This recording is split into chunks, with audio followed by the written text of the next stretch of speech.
로마서 3장 20절 한 절의 말씀입니다.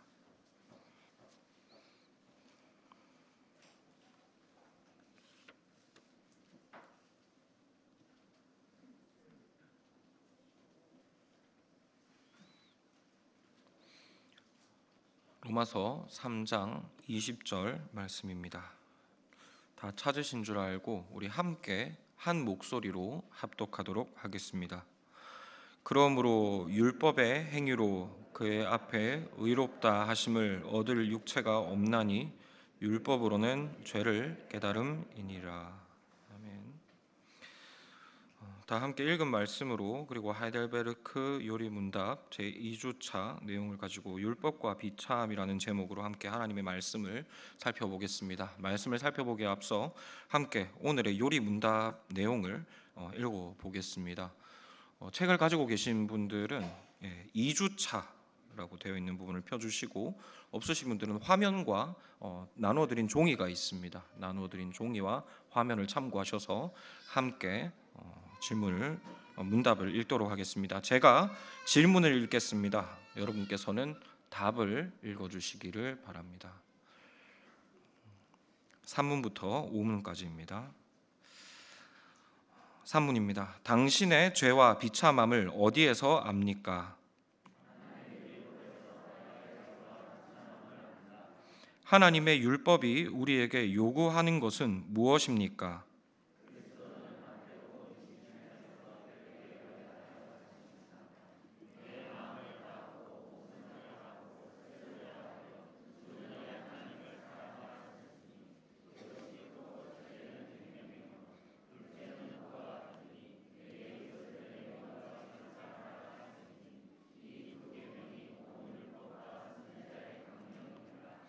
당신은 이 모든 것을 온전히 지킬 수 있습니까?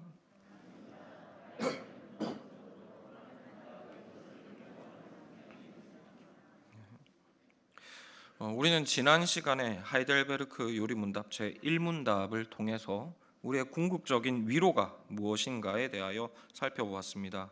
우리의 유일한 위로는 살아서나 죽어서나 내가 나의 것이 아니오 신실한 구주 예수 그리스도의 것이라는 진리로부터 온다고 했습니다. 정말로 아멘이신지요? 정말로 우리가 우리의 것이 아니라 예수님의 것이라는 것이 우리에게 아멘으로 화답되느냐 하는 것인데요. 이곳에 모인 우리는 어떨지 모르겠습니다. 하지만 인류 절대 다수에게 있어서 내가 나의 자신의 것이 아니다 라는 말은 위로의 이유가 아니라 불안의 이유일 것입니다. 그리고 우리 마음 한켠에도 내 자신이 나의 소유가 아니라는 이 말이 어느 정도는 불안의 이유로 남아 있을 것입니다. 왜냐하면 내가 나의 것이 아니다라는 말은 나의 삶이 나의 통제를 벗어났다는 의미이기 때문입니다. 내 삶을 내 마음대로 움직일 수 없고 타인이 내 삶을 마음대로 조정한다. 이것은 분명히 두렵고 불안할 만할 일이라는 것이죠. 하지만 그럼에도 우리의 신앙의 선배들은, 그리고 더 나아가서 성경은 우리 자신이 우리가 소유가 아니라는 이 사실에, 그리고 우리가 우리 주 예수님의 소유라는 이 사실에 위로를 얻는다라고 말하고 있습니다. 그렇다면 왜 우리의 신앙의 선배들과 성경 말씀은 우리가 우리의 통제권을 벗어난 것을 다행이요 위로라고 삼는 것일까요? 오늘은 이에 대해서 집중적으로 살펴보기를 원합니다. 이를 알기 위해서는 먼저 어떤 사람이 자기 자신을 남에게 맡기는 것을 위로와 다행으로 여기는지에 대하여 생각해 볼 필요가 있습니다. 말씀드린 대로 대부분의 사람들은 자신이 자기 주권과 통제의 아래에 있는 것을 다행이라고 여깁니다. 자신의 삶을 자신의 뜻대로 움직여 갈 수 있는 것을 자신의 위로요 소망이라고 삼는다는 것이죠. 하지만 생각해 보면 모두 그렇지는 않은 것 같습니다. 예를 들자면 어린 아이들이 그렇습니다. 어린 아이들에게 완전한 독립과 자기 결정권을 주면 아이들은 두려워하고 당황할 것입니다. 한번 저 뒤에 앉아 있는 우리 귀여운 아이들이 세발 자전거 핸들이 아니라 우리 집 자동차 핸들을 쥐고 있다고 생각해 보시기를 바랍니다. 이것은 재난이죠. 끔찍한 일입니다. 아이들도 스스로가 그렇게 여길 것입니다. 이 아이들에게는 자신의 삶을 책임질 만한 그런 능력이, 판단력이 없습니다. 그렇기 때문에 아이들은 자신의 주권을 부모에게 위탁할 때에 비로소 평안과 안녕을 누립니다. 그리고 이는 어린 아이들에게만 해당되는 것은 아닙니다. 한번 찾아보았더니 지금은 폐지되었다고 합니다만 몇 년 전만 하더라도 이 금치산자라고 하는 법적 용어가 있었습니다. 이것은 성인이 되었다 하더라도 이 심신상실의 상태에 있어서 자기 스스로의 결정과 능력을 스스로가 신뢰하지 못하는 사람을 의미합니다. 쉽게 말해서 자신도 자신이 하는 일을 믿지 못하는 그런 사람들을 의미한다는 것이죠. 그래서 이런 사람들은 자신의 안녕과 위로를 위해서 자신의 법적 결정권이나 재산 처분 권리를 신뢰할 만한 다른 대리인에게 맡깁니다.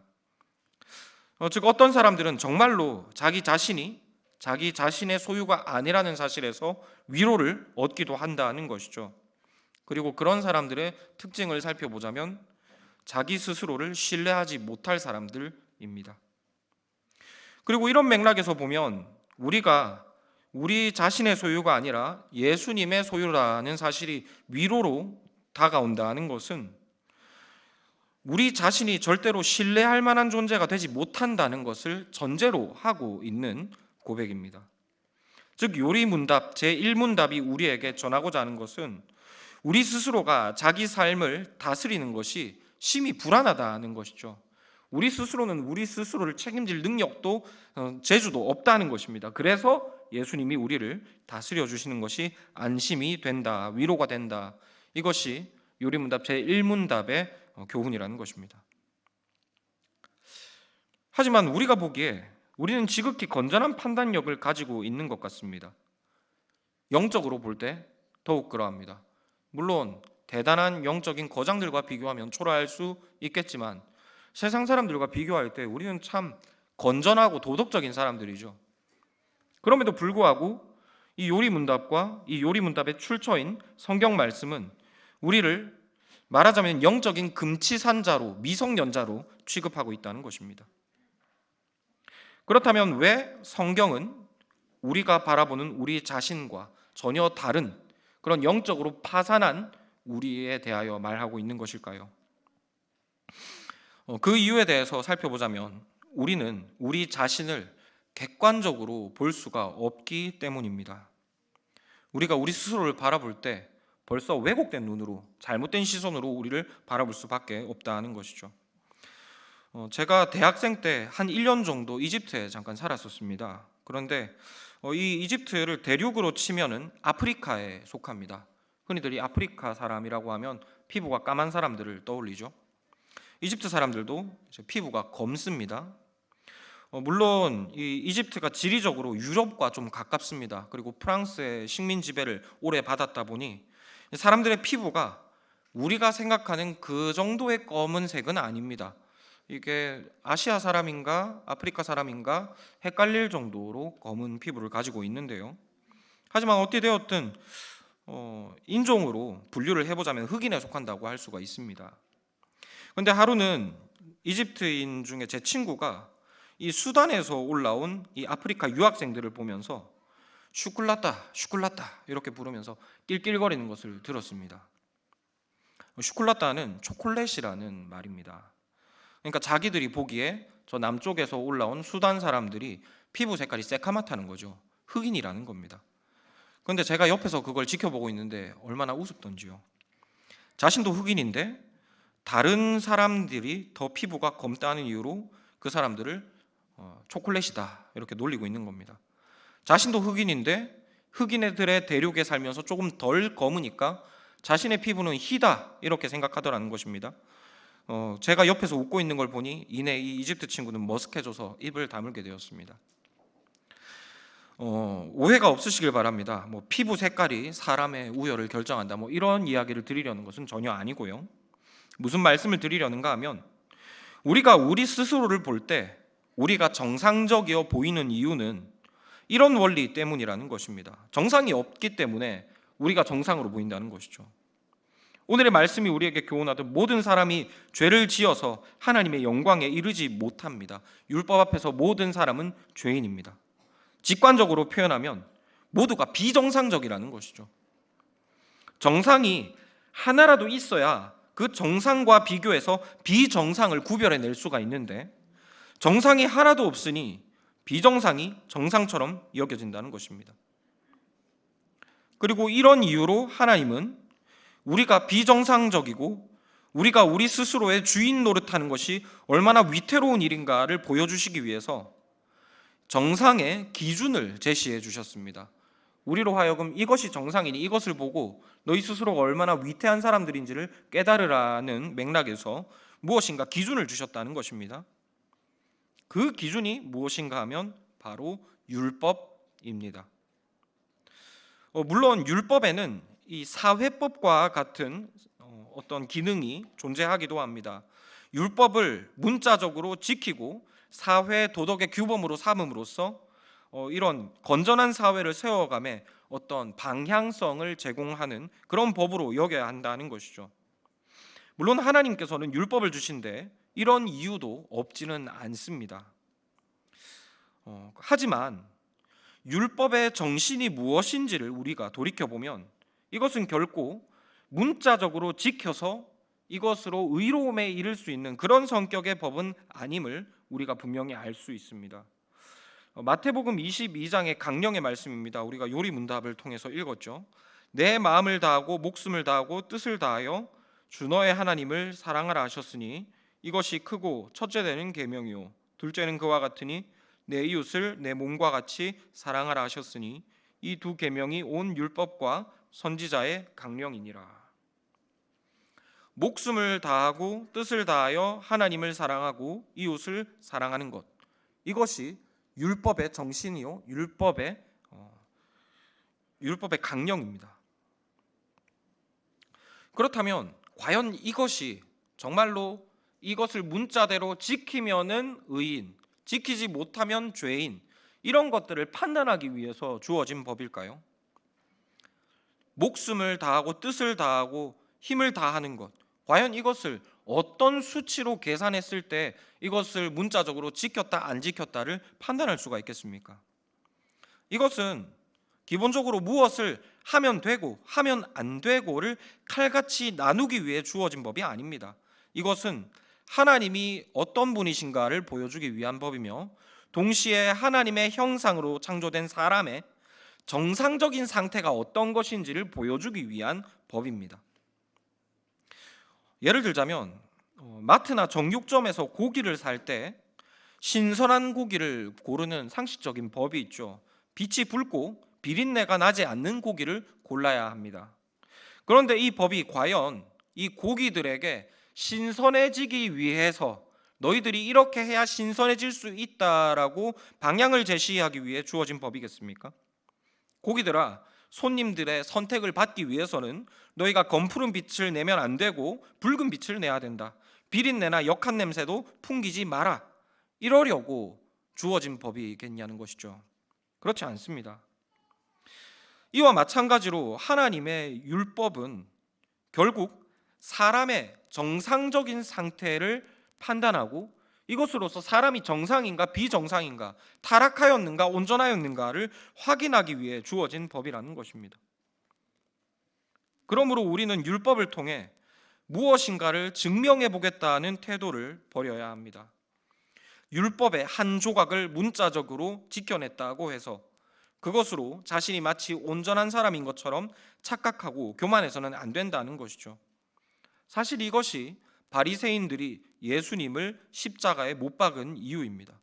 그들은 율법을 알았지만 예수님을 십자가에 못 박았습니다. 왜냐하면 저들은 율법의 빛 앞에서 자신을 비추는 대신에 이 율법의 파편적인 그 문자적인 의미를 가지고 율법을 왜곡하고 이로써 자신의 무능함과 자신의 악함을 가리려 했기 때문입니다. 저들은 실제로 그 율법의 파편적인 의미를 가지고 자신이 의롭다고 착각했고 하나님의 은혜가 필요 없다라고 생각했습니다. 그래서 저들은 죄인을 구원하시겠다고 하신 예수님을 거절했습니다. 오늘의 요리문답으로 표현해 보자면 우리가 예수님의 것이라는 사실 자체가 용납이 안 되는 겁니다. 감당이 안 되는 것이죠. 나는 내 스스로 의로울 수 있는데, 나는 나 스스로 의에 도달할 수 있는데 왜 저 예수라는 자가 나를 위하여 십자가에 못 박히겠다고 하는 것인가? 나를 의에 이르기 위하여 자신을 내어주겠다고 하는 것인가? 이것이 용납이 되지 않는 것입니다. 그래서 예수님을 십자가에 못 박았습니다.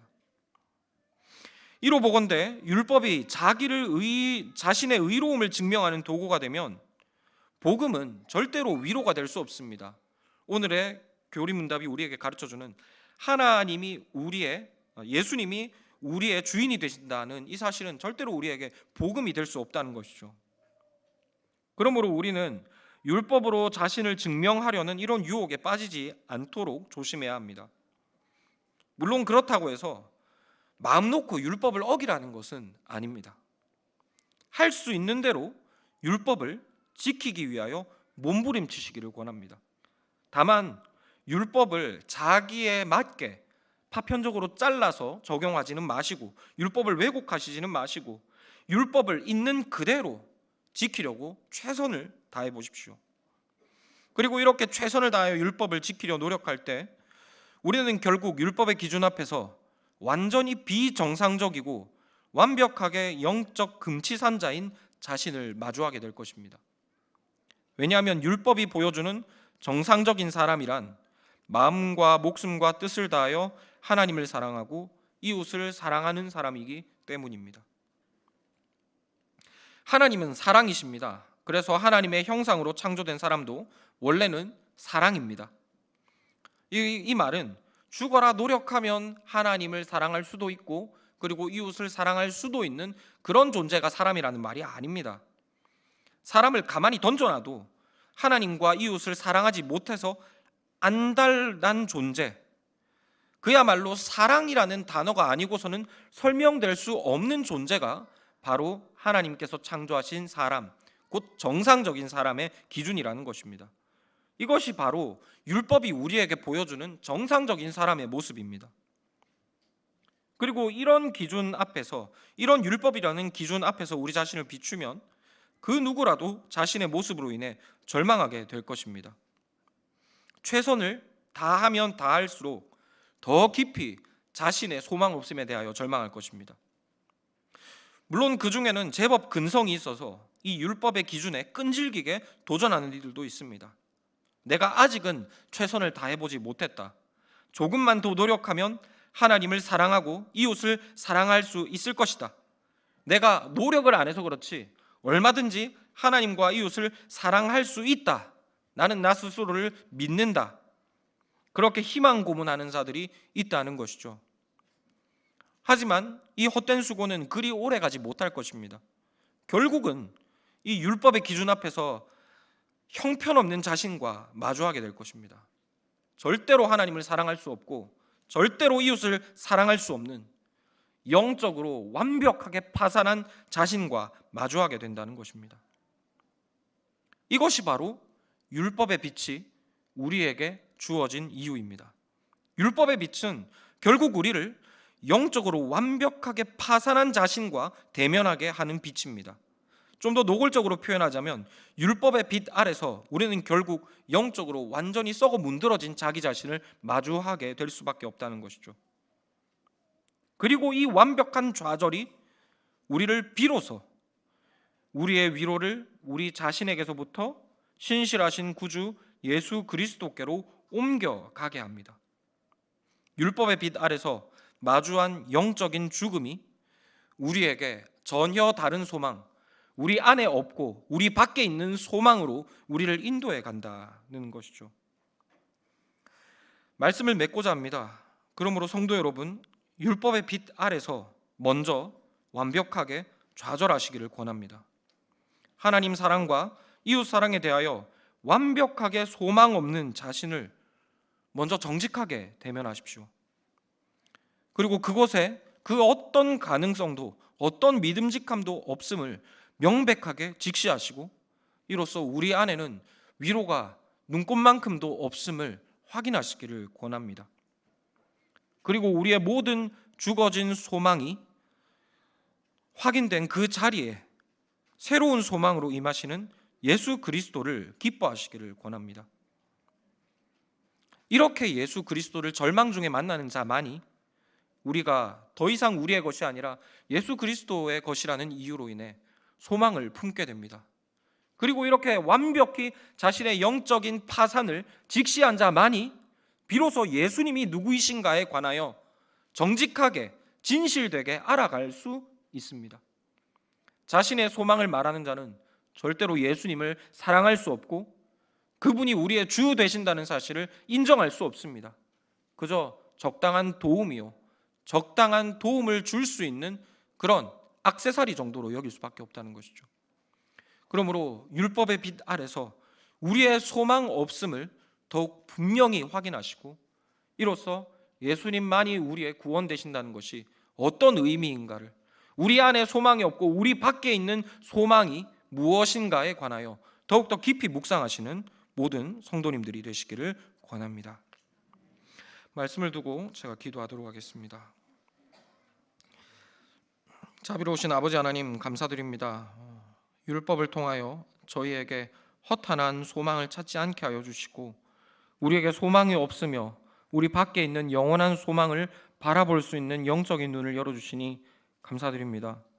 주여, 우리에게는 소망이 없었고 앞으로도 그러할 것입니다. 우리가 오직 주 안에서만 우리의 소망을 발견하고자 하오니 주님, 우리의 눈을 환히 열어 소망이 없는 우리 안을 더 이상 휘젓지 않게 하여 주시옵소서.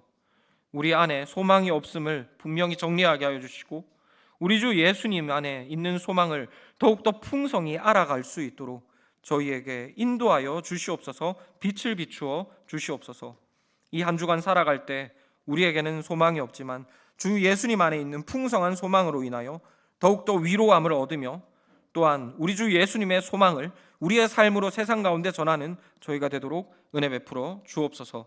감사드리옵고 주 예수님의 이름으로 기도드렸습니다. 주신 말씀을 기억하며 찬송가 280장으로 화답하도록 하겠습니다.